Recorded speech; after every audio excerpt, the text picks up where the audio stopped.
자, ERP에게 2급 문제 11번부터 20번까지 한번 보겠습니다. 자, ERP에게 2급 문제 11번입니다.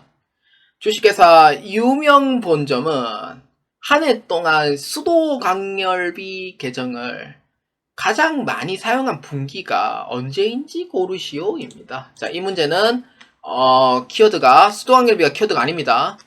분기가 키워드가 됩니다. 선생님, 계정명 원장으로 해서도 볼 수 있지 않을까요? 그러니까 저도 예전에 ERP에게 1급 할 때는 독학을 했었기 때문에 누구의 도움을 받지 않고 저도 ERP에게 1급을 실기를 할 때는 이런 문제 나올 때 그냥 총계정 원장에서 진짜 무식하게 1에서 3월 끊고 4에서 6월 끊고 7에서 9월 끊고 10에서 12월 끊어가지고 거기에서 이제 해당하는 금액들 다 취합해가지고 적었어요. 그때 적었어요. 시간 오래 걸려요. 그렇기 때문에 그러니까 쉬운 방법이 있는데 뺑뺑 돌아가는 약간 그런 약간 저런 그런 스타일이라 가지고 한 번씩 그러면은 이제 알게 되면 이제 올바른 길을 가거든요. 근데 처음에는 요령을 모르니까 그 요령을 모르는 상태에서 그냥 진행을 해요. 약간 융통성이 없다는 얘기를 많이 하긴 해요. 저도 많이 듣기는 하고. 근데 뭐 처음인데 처음인데 알고 나면은 어렵지 않죠. 그래서 여러분들이 삥삥 들어가지 않도록 설명하겠습니다. 분기, 반기, 그 다음에 전기라고 물어보면은 이거는 기간별로 물어봅니다. 기간별이라는 이런 내용이에요. 실제로 위하고에서도 기간별이라는 내용이 있습니다. 그래서 기간별인데 그러면은 기간별은 두 개로 나눠져요. 손익계산서가 있고요. 원가명세서가 있는데 원가명세서는요 ERP 1급에서 나와요. 1급에서 21번부터 25번 사이에 출제가 되고요. 그러면 ERP에게 2급에서는 안 넣는다 의미가 되잖아요. 그래서 수동활비는 어디에요? 비용이니까 어디? 그렇죠. 판매비와 관리비가 될 거예요. 그래서 어디? 기간별 손익계산서이다 라고 봐주시면 돼요. 자, 그렇기 때문에 자 보아주시면 되겠고요. 기간별 손익계산서는 어디에 있냐면은 결산 재무제표 관리가 있습니다. 자, 결산 재무제표 관리에 보시면은 수도강렬비, 판매비와 관리비가 있고요. 그러면은 기간별 손익계산서를 자 클릭해 주시면 돼요. 자, 관리 항목별 아닙니다. 기간입니다. 분기, 반기, 정기는 다 기간이에요. 그래서 기간별 손익계산서를 자 클릭합니다. 자, 그러면은 분기로 물어봤으니 분기별이라고 돼요. 여기. 근데 반기라고 돼 있으면은 반기별이라고 클릭하면 돼요. 분기는 1에서 이제 4, 4분기까지 이렇게 봐주시면 되고 조회키 눌러주면 돼요. 자, 그러면은 수동항렬비를 자 클릭을 해요.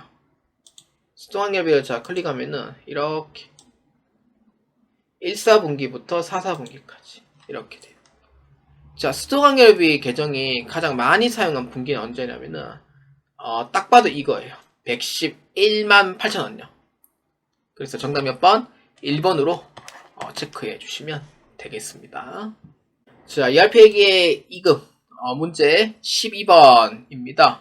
주식회사 유명 본점의 7월 31일자 기준 재무 상태표에 대한 설명으로 옳은 것은 무엇인가? 입니다. 자, 이 문제에서 재무 상태표가 키워드가 됩니다. 재무 상태표는 결산 쪽에 있어요. 그렇기 때문에 결산 재무제표 관리에 재무 상태표를 자 클릭합니다. 자, 유명 본점의 2024년도 7월 31일자입니다.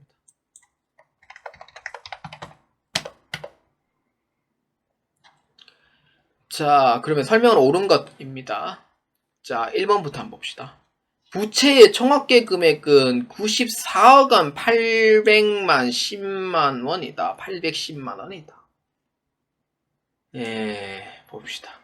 부채 총계를 보시면 되죠. 부채 총계를 보아하니 9418104000원입니다. 그래서 맞아 틀려요? 아니다. 이렇게 보면 돼요. 자본의 총합계 금액은 142954 142954490551이다. 자본 총계는 4877로 되어 있습니다. 틀렸죠. 이렇게 되어 있습니다. 자, 그 다음에 3번에 대해서 한번 봅시다. 매출 채권의 대손 충당금 합계 금액은 527만 1,310원이다. 자, 매출 채권 대손 충당금입니다. 이거는 하나하나씩 계산을 해봐도 돼요.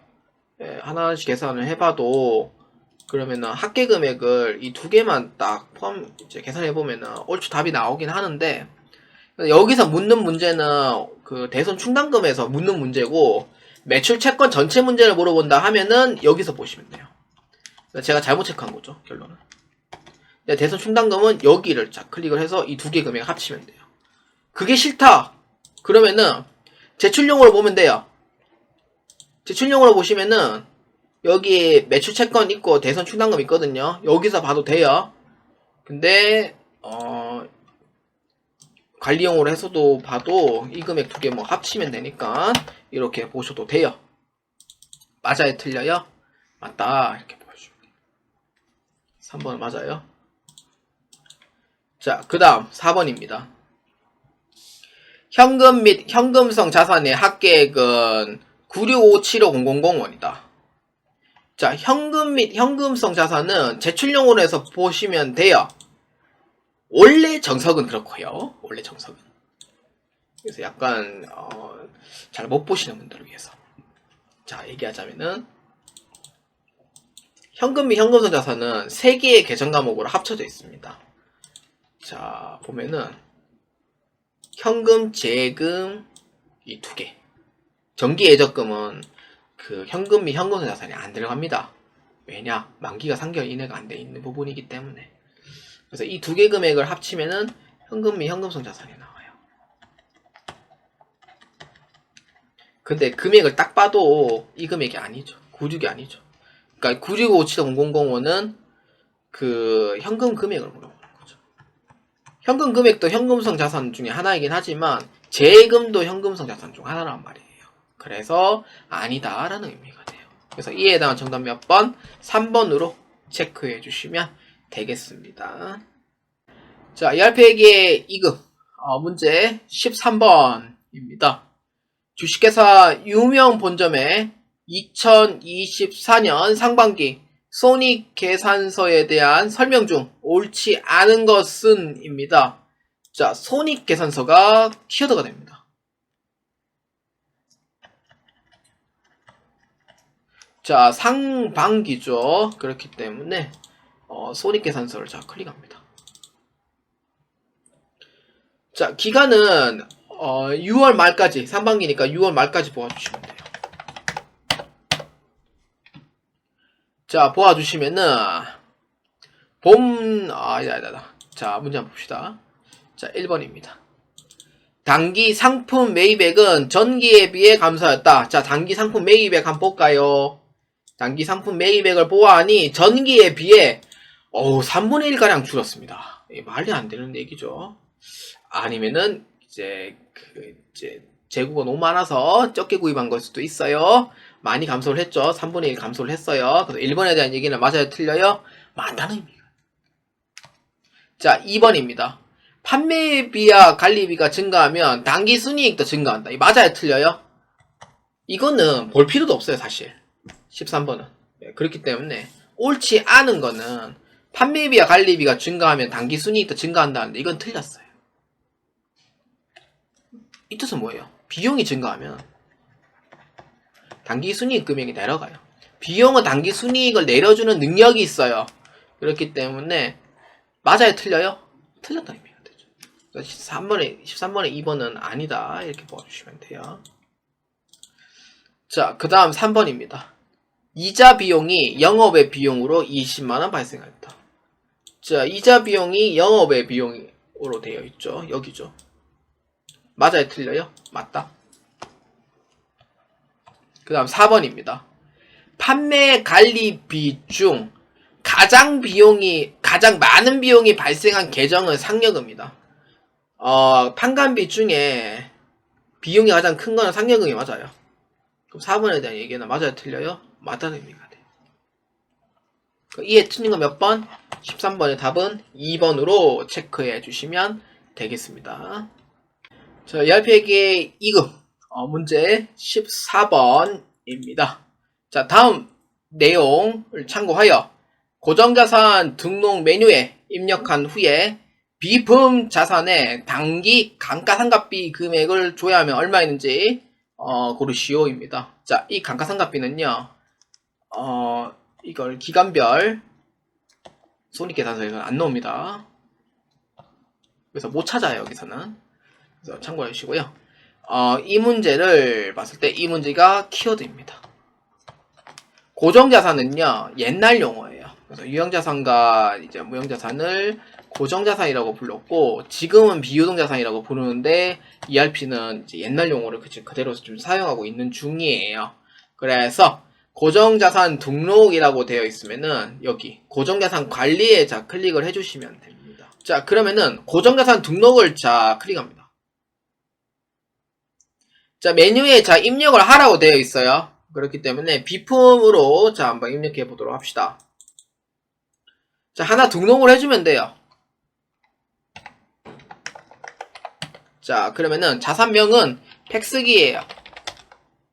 자, 취득일은 2024년 6월 1일이고요. 자, 취득 원가는 얼마냐면은 240만원이에요. 자, 정기만 상각 누계액은 없고요. 상각 방법은 정액법 5년입니다. 자, 그럼 일반 상각비 28만원이 나와요. 자, 그러면은 취득 수령을 한 게 경비 단가는 얼마냐면은 팩스기는 현장에 쓸 일은 없겠지만 800번대입니다. 자, 이렇게 엔터 치면은 끝나요. 자, 그러면은 이 문제의 요구사항은 이 비품 자산의 단기 감가상각비 금액을 조회하면 얼마인가 라고 되어 있잖아요. 이거 문제를 잘 읽어봐야 되는 게, 이거는 비품 전체에 대해서 물어봐요. 두 가지 방법이 있어요. 첫 번째는요, 고정자산 등록에서 9개밖에 안 돼요. 일반 상각비를 계산기 하나하나씩 다 두들겨봐요. 없는 것도 있네. 다 두들겨봐요. 얼추 한 4번 나오려나? 맞네. 잠시만요. 28만원, 59만원, 80만원, 좀 100만원 좀 넘겠네. 예, 이렇게 돼요. 근데 밑에 거는 상각이 다 끝났기 때문에 금액이 안 나오는 거예요. 금액이 안 나오는 거고, 상각이 다 끝난 거는 아직 남은 거죠. 시간이. 그래서 이렇게 돼요. 그래서 이렇게 해서 다 이제 집계를 하냐. 두 번째는 감가상각비 현황에서 이제 조회하시면 돼요. 그러니까 여러분들이 선택하시면 돼요. 고정자산 등록에서 이렇게 하나하나씩 다 때려 넣을 거냐, 실수가 나올 수는 있겠지만 근사치는 나와요. 그게 답이에요. 아니면은 정직하게 여기서 조회를 할 거냐. 여러분들 선택을 하시면 돼요. 그렇기 때문에 자, 한번 볼까요? 하나하나씩 하실 분은 계산기 두들겨 주시면 됩니다. 그래서 저는 감가상각비 현황 요 바로 밑에 있습니다. 자, 클릭합니다. 자, 경비구분은 전체고요. 유명 본점이고, 기간은 2024년 1월부터 12월달까지입니다. 단기는 다 1월부터 12월달까지예요. 자, 그러면은 비품으로 해서 단기 감가상각비 금액이 얼마입니까? 라고 물어보니 이 금액이 이제 되는 거예요. 1048, 1041이 되는 거예요. 그래서 이에 해당한 정답 몇 번? 정답은 4번으로 체크해 주시면 되겠습니다. 자, 15번부터 20번까지는 부가가치세 관리와 메인 매출장을 통해서 한번 보도록 하겠습니다. 가끔 가다가 시스템 관리에서 사업장 등록에 대한 문제도 출제가 되겠습니다. 자, ERP회계 2급 문제 15번입니다. 유명 본점의 부가세 신고 방법에 대한 설명으로 올바르지 않은 것을 고르시오입니다. 자, 이 문제에서는 부가세 신고가 키워드가 됩니다. 자, 부가세 신고에 대한 이름이 있어요. 어디에요? 맞아요. 부가세 신고, 부가세 신고서입니다. 자, 부가시세 관리에 있습니다. 자, 클릭합니다. 자, 문제에서 보시면은 부가세 신고 방법이라고 되어 있고요. 자, 1번부터 한번 봅시다. 관할 세무서는 서초 세무서이다. 근데 문제에서는 이 부가세 신고하는 방법에 대해 설명을 했지만 여기에서는 이 키워드가 적합하지 않은 이유가 기간에 대한 내용이 없어요, 지금. 그렇기 때문에 조회를 해가 불러오기를 해도 사실 여기에서는 찾기가 힘듭니다. 그래서 여기는 이 이제 부가세 신고서 키워드가 아닌 사업장 등록에서 봐주시면 되겠습니다. 선생님, 왜 이거를 왜 틀리게 설명합니까? 라고 생각할 수 있잖아요. 이게 한번 여러분들 경험해 보시면 알 거예요. 제 마음을 알 거예요. 그러니까 부가세 신고서인 줄 알았더니 이제 얘기를 할 때 지금 뭐 사업장 단위가세도 나와 있고 이제 이런 거 보니까 여기서는 찾을 수가 없는 거예요. 그런 것도 있고 이런 부분 좀 실수가 좀 있습니다. 자, 그래서 다시 변경합니다. 시스템 관리에서 사업장 등록. 자, 클릭합니다. 자, 한번 봅시다. 자, 관할 세무서는 서초 세무서이다. 유명 본점이 다 서초 세무서고요. 지점도 다 서초 세무서. 그럼 맞아요, 틀려요? 맞다는. 자, 그 다음 2번. 업태는 도소매이며 종목은 소프트웨어이다. 자, 업태는 도소매예요. 종목은 소프트웨어예요. 근데 본점에 대해서 물어보는 거기 때문에 업태는 도소매에다가 종목은 소프트웨어니 맞아요, 틀려요? 맞는 얘기가 돼요. 그 다음 3번입니다. 부가세 신고 유형은 사업자 단위가세 신고를 채택하고 있다. 자, 만약에 여러분들이 여기에 자 클릭을 했을 때 주사업장 등록에 클릭을 했을 때 아무것도 없으면 답이 아니에요. 근데 뭔가 있으면은 그게 답이에요. 근데 이때까지 문제 추이를 봤을 때 사업자 단위가세에 대한 문제는 나온 적이 없어요. 한 번도. 그렇기 때문에 주사업장 등록에 자 클릭을 합니다. 자, 등록돼 있습니다. 자, 주사업장, 종사업장 다 이제 등록은 다 돼 있고요. 만약에 등록이 안 돼 있으면은 이거는 각자 신고예요. 근데 등록이 되어 있다라고 하면은 주사업장이라든지 아니면은 사업자 단위가세 이렇게 되어 있다는 의미가 돼요. 그렇기 때문에 봐야 돼요. 그렇기 때문에 봐야 되는데 또 어디서 볼 거냐? 귀찮죠, 여러모로. 그래서 시스템 환경 설정을 자 클릭해요. 아까 문제 우리 2번 있었죠? 자, 클릭합니다. 여기에 단위라고 해요. 부가가치세 신고 유형이라고 나오죠. 사업자 단위과세 이렇게 사업장별 신고, 사업자 단위과세 신고 이렇게 나와요. 선택 범위가 이게 좀 작게 나왔는데 이렇게 나와요. 그건 뭐예요? 0번 돼 있죠. 그 뜻은 뭐예요? 각자 신고인 거예요. 아니, 등록은 다 돼 있는데 왜 각자 신고해요? 라고 돼 있잖아요. 사업장별로 그냥 신고하는 거예요. 그러니까 이거는 주사업장 총괄납부 가능성이 매우 높다는 의미가 되죠. 사업자 단위가세를 하려면은 2번으로 하셔야 돼요. 설정 유형을 만약에.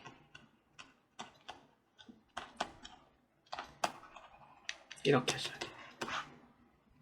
근데 사업자 단위가세 채택하고 있어요? 아니죠. 설정 자체가 0번으로 돼 있으니까 아닌 거죠. 4번은 맞다는 의미가 돼요. 사업장별로 하고 납부는 주사업장 한다. 0번으로 돼 있다면은 주사업장 총괄납부가 되거든요. 주사업장 총괄납부는 저3에게 1급에서 배우신 분들은 알 거예요. 신고는 각 사업장에서 하되 납부는 주사업장 하나 정해서 납부하시면 돼요. 이렇게 하시면 돼요. 그래서 이에 해당하는 정답 몇 번? 15번의 답은 3번으로 체크해 주시면 되겠습니다. 자, ERP에게 2급 문제 16번입니다. 주식회사 유명 본점에 2024년 2기 부가가치세 예정 신고 시 세금 계산서 합계표를 작성하였습니다. 다음 중 세금 계산서 합계표에 대한 설명으로 옳지 않은 것을 고르시오 입니다. 자, 이 문제에서 자 보면은 세금계산서 합계표를 작성했다라고 되어 있잖아요. 이 부분이 키워드가 돼요. 말 그대로 있습니다. 세금계산서 합계표. 예, 직접적인 키워드죠. 자, 그렇기 때문에 세금계산서 합계표를 자, 클릭합니다. 자, 1번부터 한번 봅시다. 매출 세금계산서의 부가세액 합계는 4,800만원이다. 신고 부분은 매출로 되어 있고요. 자, 기간은 언제? 2기 예정 7에서 9월달입니다. 그럼 여기서 이제 불러오게 하시면 돼요. 자, 그래서 부가가치세 세액은 얼마인 거예요? 결론은 4억 8천만 원이더라. 이렇게 봐주시면 돼요. 근데 종이는 없기 때문에 이제 왼쪽으로 하는 건데, 종이까지 있으면 오른쪽으로 보셔야 돼요. 맞아요. 자, 2번. 주식회사 한동테크 거래처에 발급한 세금 계산서는 총 3매이다. 여기죠. 맞아요? 그렇죠. 맞는 거죠. 그 다음 3번. 민호빌딩 주식회사의 거래처에 수취한 세금계산서 매수는 총 1매이다. 민호빌딩이 있어요. 여기서 문제가? 민호빌딩에 대한 문제는 없어요. 아마 매입일 거예요. 아마 여기는. 그래서 수취한 세금계산서. 맞죠. 매입이죠. 수취라고 되어 있네요. 역시. 수취는 매입이에요. 그래서 맞는지 안 맞는지 한번 확인해 볼까요? 자, 구분은 이제 매출로 되어 있긴 하지만 매입으로 자 한번 해서 다시 줘야 합니다. 그러면 민호빌딩이라고 있어요. 여기죠. 한매죠. 거래처에 수취한 세금계산서 매수는 총 1매. 근데 1매는 맞아요. 맞는데 그 다음 4번 한번 봅시다. 매입 세금계산서 중 전자세금계산서 외에 거래건의 부가세 합계액은 43만 5천원이다. 매입인데 전자외로 보셔야 되고요. 전자외 금액은 얼마냐면은 43만 5천원이 돼요. 그래서 4번에 대한 얘기네. 전자세금계산서 외에도 또 있어요. 한 매. 그럼 몇 매예요? 2매가 되는 거죠. 그러니까 전자 1, 그 다음에 종이 1. 그래서 총 몇 매? 2매가 돼야 돼요. 그래서 이에 해당한 정답 몇 번이에요? 그렇죠. 3번으로 체크해 주시면 되겠습니다. 자, ERP회계 2급 문제 17번입니다. 주식회사 유명본점의 2024년 1기 부가가치세 확정신고 시 매입세 불공제 내역 서식에 작성된 불공제 사유구분이 아닌 것을 고르시오 입니다. 자, 불공제 사유구분이 아닌 것. 뭐 여러분들이 이제 아는 한은 뭐 1번도 불공이고 2번도 불공이고 3번도 불공이고 4번도 불공인 거예요. 그럼 여기서는 사유로 묻는 문제가 아니고 그러면은 입력되어 있는 사항 중에 없는 게 하나 있을 수도 있다는 의미가 되죠. 그렇기 때문에 이 문제에서는 매입세액 불공제 내역이 키워드가 됩니다. 그래서 부가가치세 신고서에 보시면은 매입세액 불공제 내역이라고 있습니다. 여기 찾았습니까? 자, 여기에 자 클릭합니다. 자, 그럼 클릭을 했다 라고 하면은 자, 기간은 언제냐면은 1기 확정이에요. 1기 확정 언제예요? 4에서 6월이죠. 자, 그랬더만 아무것도 안 뜨면 불러오기 꼭 하셔야 되고요. 이상하네. 이거 원래 불러오기 다 했었는데 이번에 또 센스 있게 다 불러오기 다 해주셨네. 아니면은 합격자 발표 이전에 데이터 있어서 한 건가? 그럴 수도 있겠죠? 그래서 보니까 불공제 사유구분이 아닌 거 몇 번? 그렇죠. 금구리 스크랍. 거래계좌 미사용 관련 매입세액에서는 금액이 존재하지 않습니다. 그래서 이에 사항 답은 몇 번? 4번으로 보아주시면 됩니다. 궁구리 스크랍에 대한 얘기를 조금 설명하자면요. 궁구리 스크랍은 조세특례제한법에 있습니다. 궁구리 스크랍에 대한 부분에서는요. 궁구리 스크랍은 같은 경우에는 금은 이제 아시다시피 금이고 구리는 동이라고 이제 부르잖아요. 궁구리 스크랍은 탈세에서 상당히 용이를 합니다. 그래서 신고를 잘 안 하는 시대가 있었어요. 그래서 이거를 2015년도부터인가요? 그래서 이거를 궁구리 스크랍을 전용 계좌를 만들어 버립니다. 그러니까 너희들이 거래를 한 거를 그러니까 궁구리 스크랍에 대해서 그러니까 스크랍이죠. 말 그대로 스크랍이기 때문에 금액이 적단 말이에요. 금액이 적기 때문에 잡이 그냥 때려버리고 세금계산 발행 안 해버리면 그냥 그만이에요. 그래서 그거를 탈세 목적을 탈세 방지를 위해서 궁구리 스크랍 전용 계좌를 만들어버립니다. 그래서 스크랍 계좌는요. 그 전용 계좌에서만 돈을 넣어야 되고 그 전용 계좌에 돈을 안 넣으면은 가산세를 물어야 돼요. 잘못하면 이거 처벌도 받습니다. 그렇기 때문에 궁구리 스크랍, 그 다음에 하나 더 있습니다. 철강 스크랍. 철강 스크랍. 철강 스크랍인 경우에는 저도 이제 철강회사에 있었기 때문에 경험을 직접 해본 사람인데, 철강 스크랍은 전용 계좌에 무조건 입금해줘야 됩니다. 전용 계좌 입금 안 하면 안 됩니다. 근데 금액이 너무 미비하다 싶으면 안 해도 되지만, 금액이 좀 어느 정도 된다고 하면은 무조건 전용 계좌에 다 입금 다 해야 돼요. 무조건. 그렇기 때문에 이 부분에서 안 했다라고 하면은 불공입니다. 그러면은 선생님 궁금한 거 있는데요. 공급 가액은 돈 빼다 쓸 수 있어요? 아, 그거는 가능해요. 근데 세액은 국고로 바로 기속이 됩니다. 그래서 신고가 이미 된 걸로 처리를 해요. 그래서 매입에서는 이제 이미 신고된 내용에서 부가세 신고서에서 어떻게 처리하냐면은, 궁구리 스크랍하고 철강 스크랍은 사무소에 있을 때 이제 물어보더라고요. 그래서 어떻게 하냐면은 매입자 납부 특례 기납부 세액에서 이거를 다 빼버립니다. 이거를. 그러니까 요거는 이제 궁구리, 그다음에 철강 스크랍인 경우에는 전용 계좌에서 공급 가액과 세액을 다 집어넣기 때문에 미리 국고로 다 기속되었으니 매입으로 하기에는 좀 애매하고요. 그렇기 때문에 궁구리 스크랍인 경우에는 매입자 납부 특례 기납부 세액에다가 세액을 집어넣어줘요. 그렇게 해가지고 처리를 하도록 되어 있습니다. 그래서 이 부분은 혹시나 여러분들이 철강회사로 이제 입사를 할 때 이 부분에 대해서 참고를 알아두시면은 나쁘지 않을 것 같아 설명을 드리는 바입니다.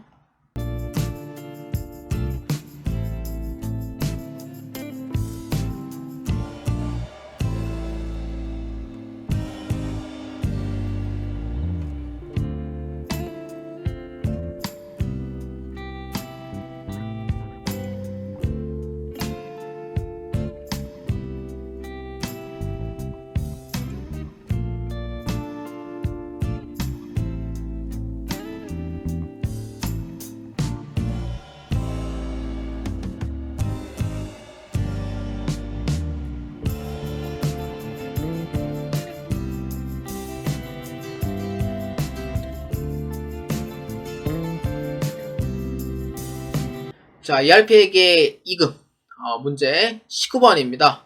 주식회사 유명 본점은 부동산 임대업을 겸업하고 있어 부가가치세 신고 시 간주 임대료를 포함하고 신고하려고 합니다. 2024년 2기 부가가치세 확정 신고 시 다음 부동산 임대 내역의 자료를 입력한 후에 보증금 이자를 계산하면 얼마인지 고르시오입니다. 보증금 이자 계산 시 소수점 이하는 절수합니다. 이 문제는 두 가지 방법이 있어요. 여러분들이 진짜 시간이 없을 때 하는 방법, 시간이 너무 부족했을 때 하는 방법. 그러니까 두 번째는 입력을 해서 그 값을 찾는 방법. 두 가지 방법이 있습니다. 시간이 부족한 거는 마지막에 간단하게 설명하도록 하고요. 입력값에 대해서 한번 설명해 보도록 하겠습니다. 그래서 이 문제에서는 부동산 임대 내역이 키워드가 됩니다. 이 부분이고요. 이 부분은 부가가치세 관리에 존재를 합니다. 그렇기 때문에 부가가치세 관리에 부동산 임대 내역이라고 있고요. 그의 이름이 거의 똑같은 게 있습니다. 뭐예요? 부동산 임대 공급 가액 명세서입니다. 자, 클릭합니다. 자, 유면 본점이고요. 과세 기간은 2기 확정입니다. 10에서 12월입니다. 자, 이러면 되고요. 입력하면 돼요. 그냥 동은 뭐 그냥 없고요. 뭐 111 안 해도 돼요. 그냥 지금 지상 3층에 301호고.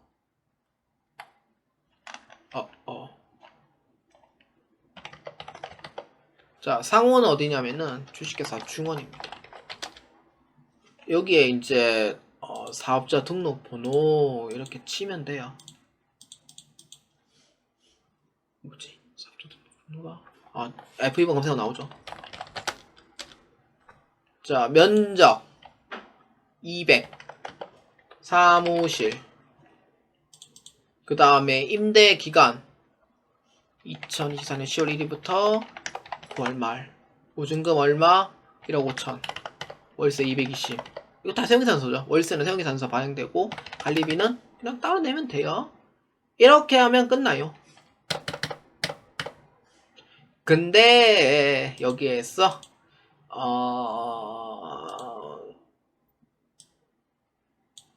이자율은 2.9%를 적용하고 되고요. 이거는 자동이기 때문에 내가 조작을 못해요. 그랬더니 이제 값이 나오죠. 얼마예요? 보증금 이자. 자, 보증금 이자 얼마예요? 10934421원이 됩니다. 그래서 이에 해당한 정답 몇 번? 2번으로 체크하시면 돼요. 야매라는 방법은 다음과 같습니다. 1억 5천만 원에서 10월 달부터 12월 달까지의 과세 기간 며칠? 92일. 10월 31일, 11월 말, 12월 31일. 그러니까 90 더하기 2, 92일 나누기 365일. 올해 6년이었나요? 6년이었는가? 올해 6년이었나? 2월 29일까지였나? 기억이 안 나네 갑자기. 맞네. 6년이네요. 366일입니다. 4년에 한 번씩 오죠. 그럼 다음 4년에 한 번은 28년도에 오겠네요. 맞네. 이렇게 하면 돼요. 109344. 그러면 답은 2번 이렇게 나와요. 이렇게 하시면 돼요. 그러니까 내가 진짜 시간이 없다면은 이 산식대로 하시면 돼요. 근데 366일은 6년이 끼어 있어서 이렇게 되는 거예요. 자, ERP에게 2급 문제 20번입니다. 마지막 문제가 되겠습니다. 주식회사 유명본점에 2024년 1기 부가가치세 예정 신고 기간에 발행한 신용카드 매출액 중 세금계산서가 발급된 금액은 얼마입니까? 입니다. 자, 이 부분이 키워드가 됩니다. 신용카드 매출액 이 부분이 키워드가 돼요. 세금계산서가 발급된 금액 얼마인가? 신용카드 매출액이라고 되어 있으면은 카드에 대한 부분이 있어요. 여기 신용카드 발행직계표 수치명세서. 자, 클릭합니다. 자, 매출이면은 자, 여기서 잘 보셔야 돼요. 수치명세서는 매입입니다. 발행직계표는 매출입니다. 그래서 매출에 대해서인지 매입에 대해서인지 그걸 보셔야 돼요. 자, 매출이죠. 자, 매출이고 자, 날짜는 언제? 1기 예정입니다. 자, 1사 3월입니다. 자, 얘 누르면 되고요. 자, 여기에서 카드도 했지만 신용카드도 다시 할게요. 카드도 했지만 세금계산서도 같이 발행된 금액이 있어요. 자, 여기를 보시면 됩니다. 자, 얼마예요? 맞아요. 250만원. 정답은 2번으로 체크해 주시면 되겠습니다. 자, 여러분, 문제풀이의 해설이 끝났습니다. 프로그램이 내내 좀 불안했네요. 혹시나 틀릴까봐. 9번 문제는 하는 절차는 올바르게 했습니다. 답지를 봐도 하는 절차는 올바르게 했고 과거에 계속 나왔던 문제이긴 한데 9번 문제는 좀 많이 찝찝한 편입니다. 그렇기 때문에 그런 거고 이번에 풀이 해설이 좀 긴 이유가 좀 알려줄 게 좀 많아요. 그래서 좀 풀이 해설이 좀 긴 점 양해를 부탁드리고요. 혹시 아는 부분은 그냥 넘어가세요. 그냥 넘어가시면 되고 모르는 부분만 그냥 클릭해서 보시는 걸 추천드립니다. 자, ERP에게 2급 이런 문제는 제 블로그에 업로드됩니다. 그래서 블로그에 보아주시면 되겠고요. 학교자 발표는 10월 15일에 발표가 되었습니다. 업로드는 11월달 첫째 주 예상을 하고 있고요. 10월 말 11월 달쯤에 초에 2일 이전에 예상을 하고 있습니다. 자, 시험 날짜는 그 다음 시험이 11월 23일입니다. 마지막 2024년도 시험이 되겠고요. 2025년도부터는 이제 1월달부터 시작을 하게 됩니다. 여러분들의 시험 합격을 기원하는 바이고요. ERP에게 2급 어렵지 않습니다. 할 수 있어요. 근데 대신 프로그램은 꼭 설치를 하셔서 꼭 많은 연습을 꼭 하시길 바라겠습니다. 합격할 수 있습니다. 자, 여러분들 고생 많으셨고요. 시청하시는데 매우 감사합니다. 자, 여러분들 꼭 합격하시길 바랍니다. 자, 저는 다음 ERP 1사 2급에서 뵙도록 하겠습니다. 매우 감사합니다.